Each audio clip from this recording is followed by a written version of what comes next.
Mr. Chair.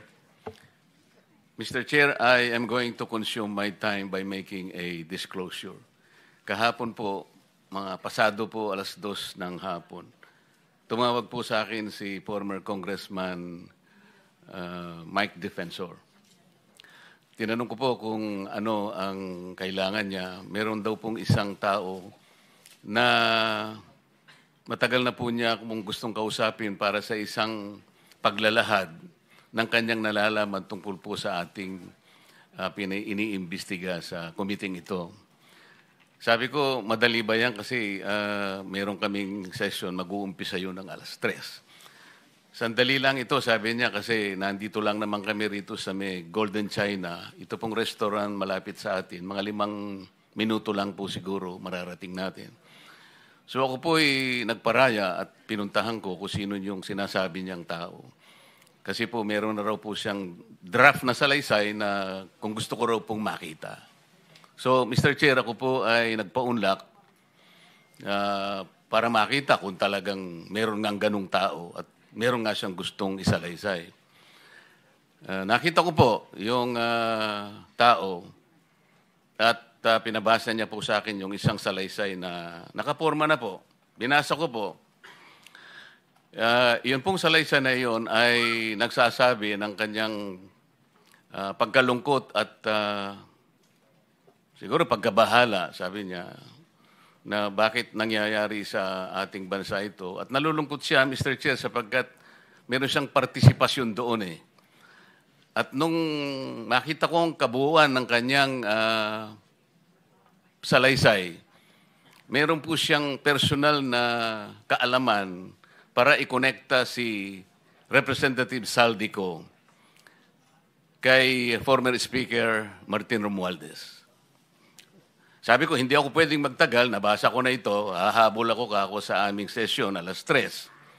Pero kung talagang ikaw ay voluntaryo mong gustong gawin yan sang-ayon sa iyong nilalahad dito, di sige, i-finalize mo yan at gusto ko, ipanotaryo mo sapagkat hindi po pwedeng hindi notaryado yan.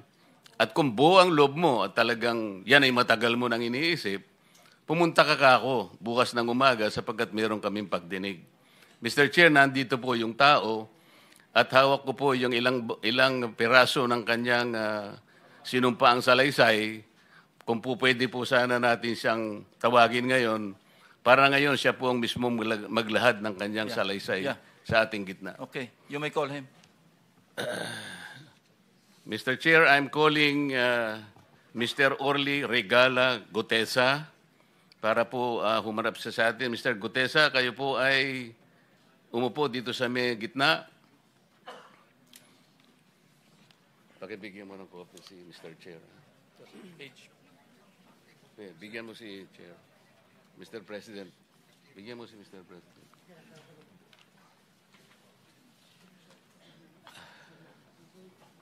Manatili ka muna nakatayo kasi nunumpa ka.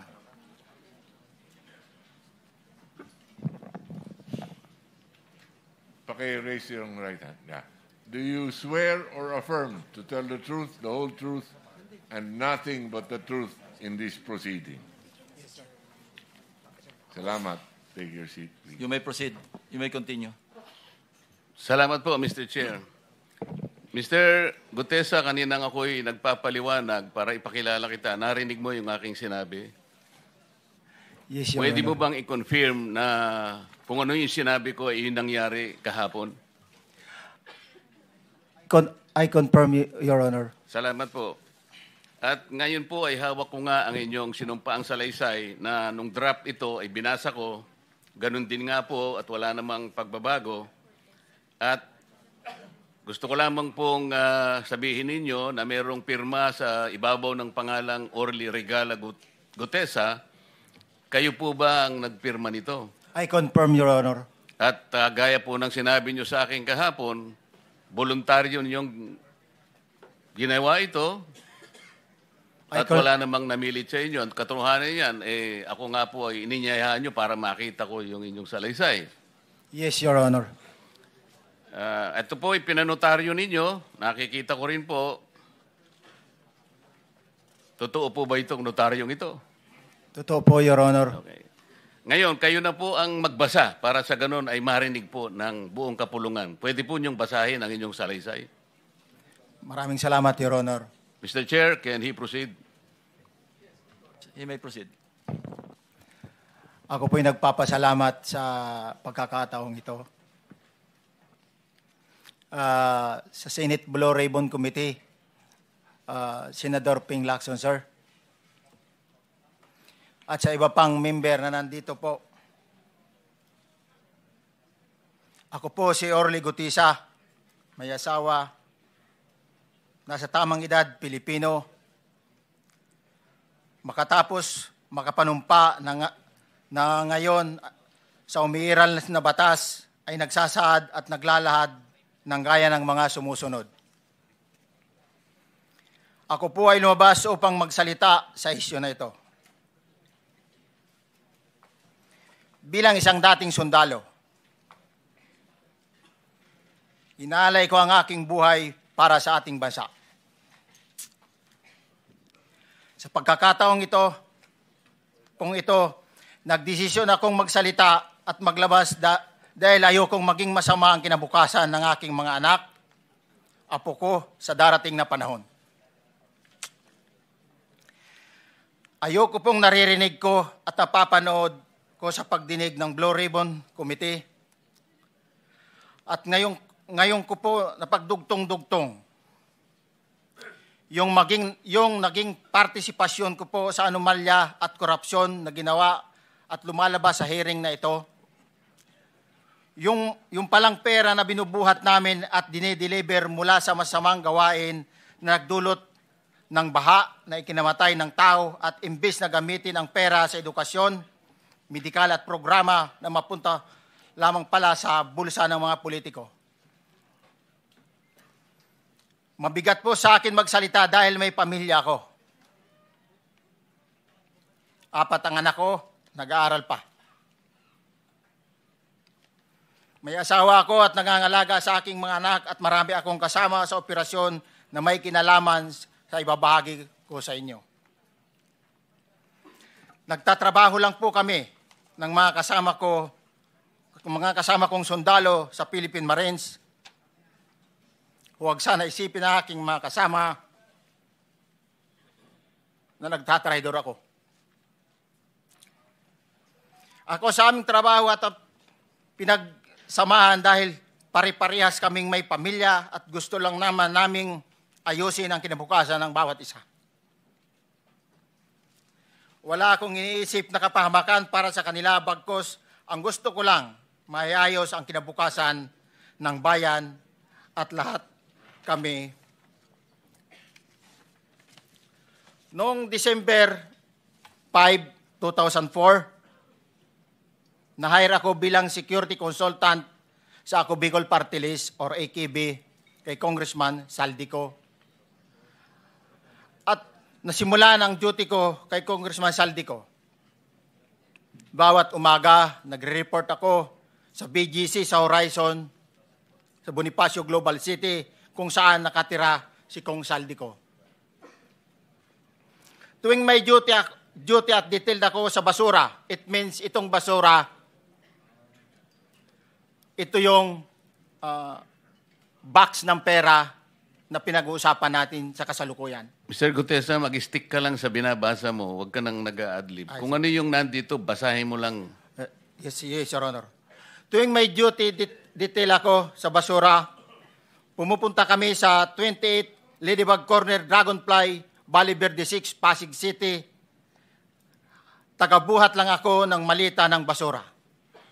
Ang ibig sabihin ng basura ay malita na may lamang pera. Ang bawat malita ay may lamang humigit kumulang 48 million pesos.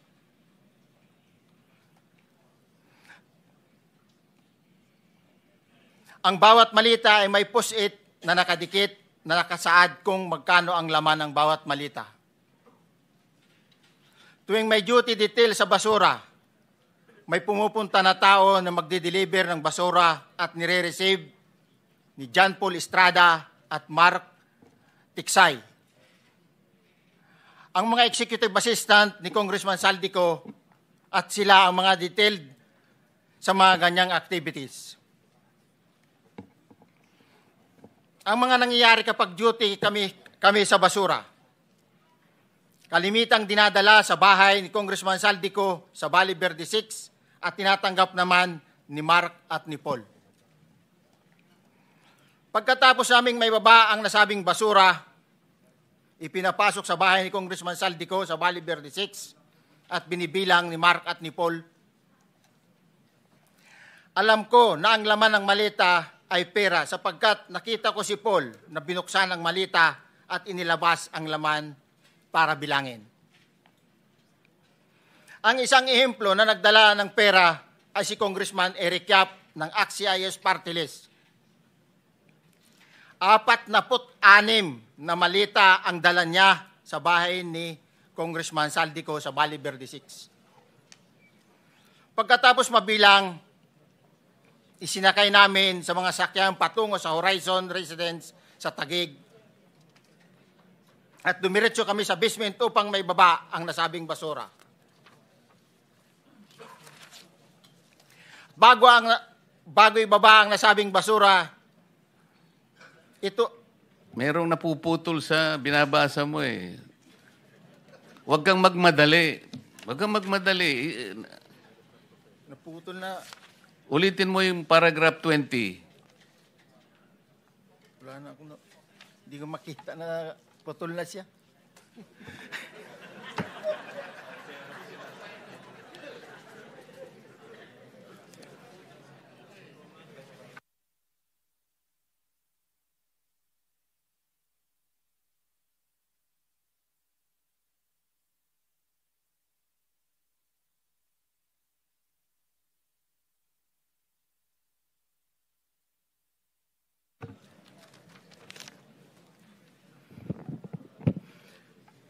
Pagkatapos, mabilang ang sinasakay namin sa mga sakyang patungo sa Horizon Residence, Taguig.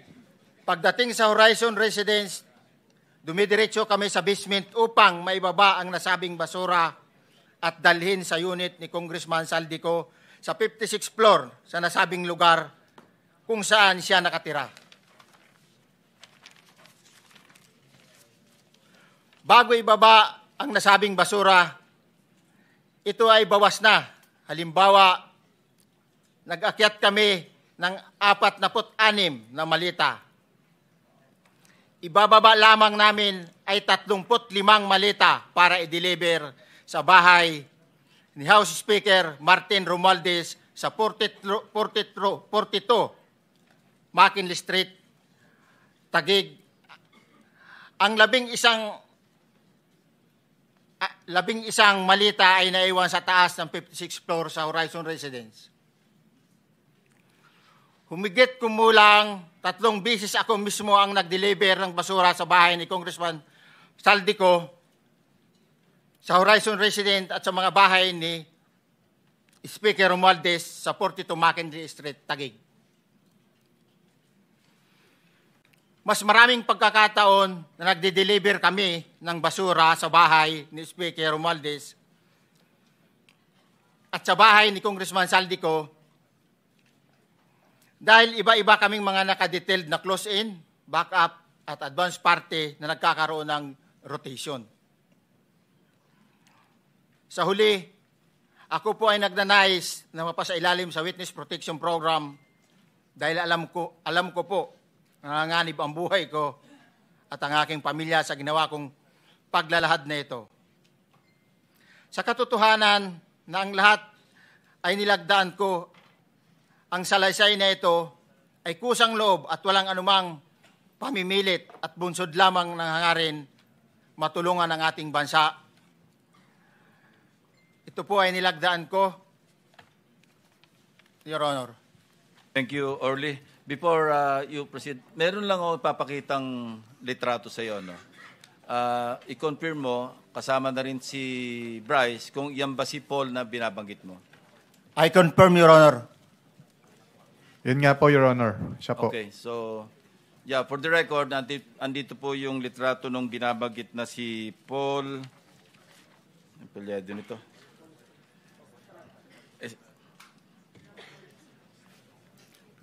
John Paul Estrada, hindi ba? Yes, Your Honor. Oh, sige. Thank you very much. You may continue, Senator Marcoleta. Thank you, Mr. Chair.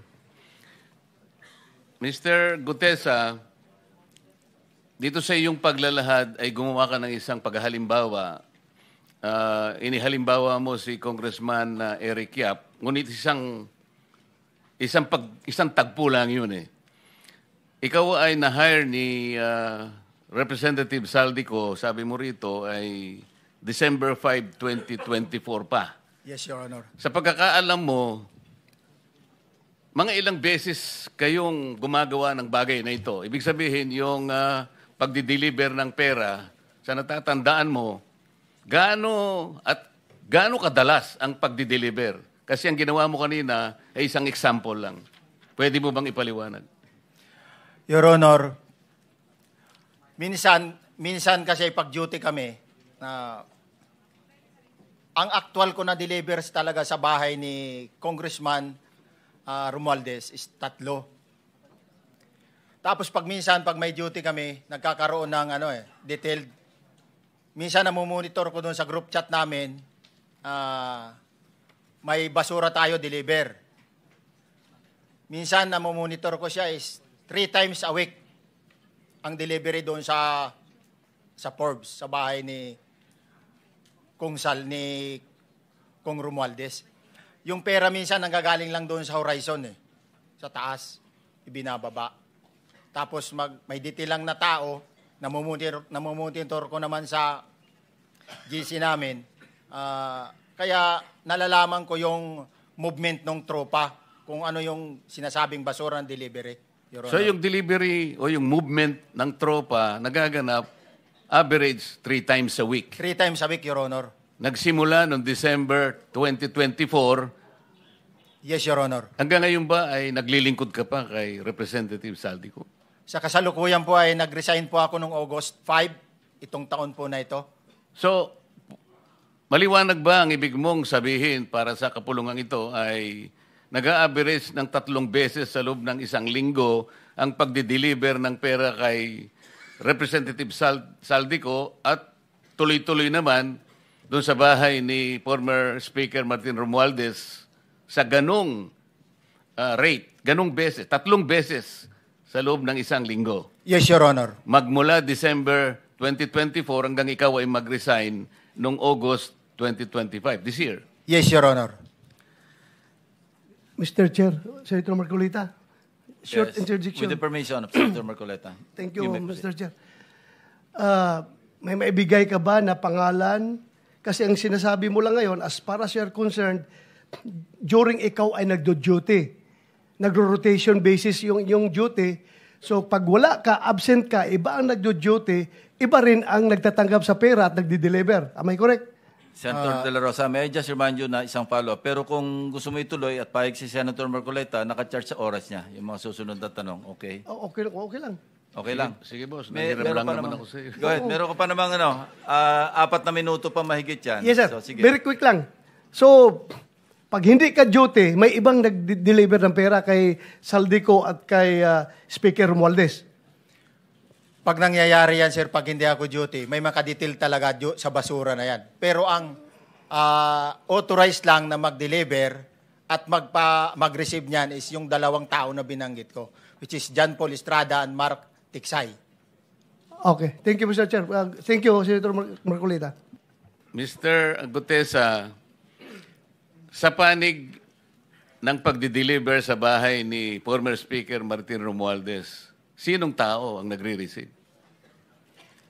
Sa mga ganun, sir, ang may contact, Your Honor, is yung si Paul at si Mark lang ang may contact doon sa receiver. So pagdating doon, nakabukas na yung gate doon sa Forbes, pumapasok na lang kami. Then pag nabuhat na namin yung mga malita na ibaba na, so lalabas na kami. Wala na kaming basta may deliver lang namin yung mga basura doon sa bahay, wala na kaming noon, Your Honor. Alin-aling bahay Yung ang 42. pinagdi-deliveran mo sa panig ni former Speaker Martin Romualdez? Yes, Your Honor, yung 42, yung dito sa may Forbes Park. Yun lang? Wala nang iba? Mayroon pa yung bago nakaraan doon sa 19 Nara, yung dating bahay ni Michael Yang. Sa pagkakatanda mo, mayroon pang ibang lugar na kung saan nagde-deliver kayo? Sa Aguado, diyan sa Malacanang. Aguado? Excuse me, Senator Marcoleta. Sino Michael Yang? Yung dating sa Pugo yata yon. Sa? Yung dating sa Pugo. Yung Michael Yang. dating bahay ni Michael Yang. Dating bahay. Yes, Your Honor. Okay, thank you. Ibig mo sabihin, nabili ni Speaker Martin yung bahay ni Michael yan? Allegedly, Your Honor. Pero paano mo alam na bahay ni Speaker yon? Kasi doon na nagde-deliver yung tropa nung hindi na nagde-deliver doon sa 42, Your Honor. Ngayon, sinasabi mo meron kayong chat. Nagagamit mo yung chat para ma-monitor mo yung rate ng delivery at kung sino-sino yung nagdi-deliver? During the time nung nandoon pa ako, Your Honor. Mr. Chair, salamat po at baka meron pa pong Thank you. gustong itanong ating May mga kasama. papakita pa ako isang litrato pa, no? Identify mo lang siya. Sino yan? Mark Tiksahi, Your Honor. Meron pa ba nakakakilala sa kanya bukod sa'yo? Dito? Wala. Nabanggit kasi ni Engineer Alcantara rin dito eh. Sa salaysay mo noong September 23, sinasabi mo, hindi ko po siya na-meet during pagdadala. Ang tao niya po ay may alias lang na Paul at Mark. Na-meet mo ito si Mark, Engineer? Sa Valle Verde po, once lang po. So, kinukonfirm na si Mark Texa ito? Mark po and Paul, karaniwan po. Okay, thank you. Thank you, Senator Marcola. Mr. Chair, may tatanong lang po kung Yes. with the permission of Yeah, okay. Senator Marcoleta. Mr. Orly, sabi niyo po 46 na maleta na nagkakalaman po ng 48 million bawat isa. Tama po ba? Based doon po sa level nung malita na nakita ko, Your Honor. Paano po nalaman ninyo na 48 million po ang laman ng bawat isa? Kasi bawat malita po, mayroon siyang post-it na nakalagay, may sign na 48. Lahat po yun may 48. Yes, Your Honor. So, yung 46 maleta, 48 million ang laman ay nagkakahalaga po ng 2.2 billion. Alam niyo po ba yan kung 3 times a week ang sinasabi ninyo ang delivery? Based sa my experience, doon lang ako naka-experience ng 46 nung time na yon, Your Honor. Hindi naman po every week or monthly ito. Yes, Your Honor. So at one point, yung 46 na maleta, 48 million ang laman, 46 times 48 million ay 2.2 billion. Excuse me, Senator Marcoleta, paubaya mo na sa kanya yung oras na naiwanan mo, now 1 minute. Isang tanong na lang. Sige, okay. 2.2 billion. Ganun po yung multiplication eh. Siguro, Your Honor, yun ang lumalabas. So one time lang po ito. One time lang po, yung time ko lang yan, nung panahon na na-identify ko si Congressman Yap, Your Honor. Alright, maraming salamat po. Thank you. Yung paghalimbawa mo, kaya mo ginawa, dahil yun ang pinakamalaki. Yes, Your Honor. Pero pangkaraniwan, dahil 3 times a week, mga ilan sa tingin mo yung karaniwang na i-deliver? Ilang maleta? Usually, pag nanggagaling na sa Horizon, na idine-deliver na doon sa Forbes, minsan mayroong 15 or kaya 18 ang malita. Pero yung malalaking malita yon na nagre-rate yung bawat malita, minsan mayroong 48, may 50. Sa mga tweet, Mr. Gutesa, pangkaraniwan, 15 to, Your Honor? yun ang average, pangkaraniwan. Yes, Your Honor. Yung nabanggit mong nabigla ka sapagkat malaki, 48, yun lang kay Congressman Eric Yap. Yes, Your Honor. Yun ang time na nakita ko talaga yung ganung kabalk Okay. yung malita na yun, Your Okay. Honor. Mr. Chair, payagan nyo sana akong magtanong lang ng isang tanong kay Mr. Diskaya.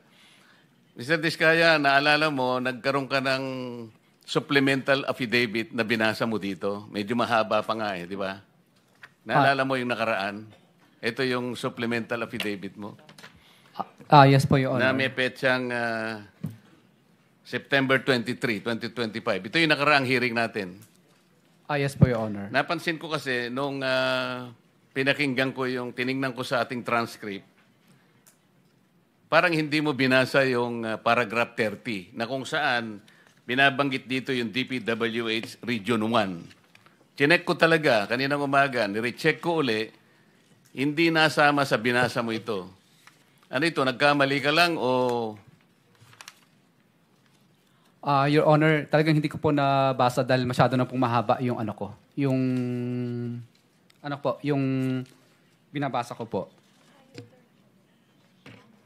Hindi nga, sabihin mo na nagkamali ka lang, hindi mo sinasadya. Hindi po sinasadya. Pero dito po, wala rin po eh. Hindi nakasulat. Baka nakalimutan pong ilagay, kaya hindi ko po nabasa. Tsaka pinatigil po ako doon sa... ito, sorry. Nagkamali po ng page. Ito po, 30 po sa Region 1. Meron pala. Oo nga, nandito yung paragraph 30. DPWS Region 1. Yes po, Your Honor. Pero nung checking ko yung transcript, hindi mo binasa ito. Opo, yes po, Honor, kasi mahaba na po. Hindi, nabasa mo yung 31 hanggang 37. Eh. Ito nalaktaban mo yung 30. Kaya lang ako nagtataka, kaya tinatanong kita, sinadya mo ba to o nagkamali ka lang? Hindi po, Your Honor, kasi napatigil na po ako nung hindi nga, sagutin mo, nagkamali ka lang? Hindi po, Your Honor. Hindi po ako nagkamali. Anong sinadya mo? Hindi po, Your Honor. Bali, alam ko po parang pinatigil na po ako dito dahil masyado na pong mahaba yung binabasa ko. Hindi, ganito. Pinatigil ka, nung pagpatuloy mo, nakaligtaan mo yung number 30. Hindi mahaba pa yan eh. Nalaktawan mo siguro. Yes po, Your Honor. Yeah. Para maliwanag lang. Oh, gusto ko lang maliwanagan kasi nabanggit ko na kanina na naimungkahi ko na sana'y tawagin din si Governor Chavit Singson. Baka ka kung may connecta doon sa ano mo, baka ka kung sinadya mo. Ngayon, kung sasabihin mong nagkamali ka lang, tatanggapin ko yon. Your Honor, hindi po ako nagkamali. Naalala po, hindi lang po nabasa. Okay. Salamat, Mr. Chair. Thank you for watching. Don't forget to like, share and subscribe for the latest hot news of the press.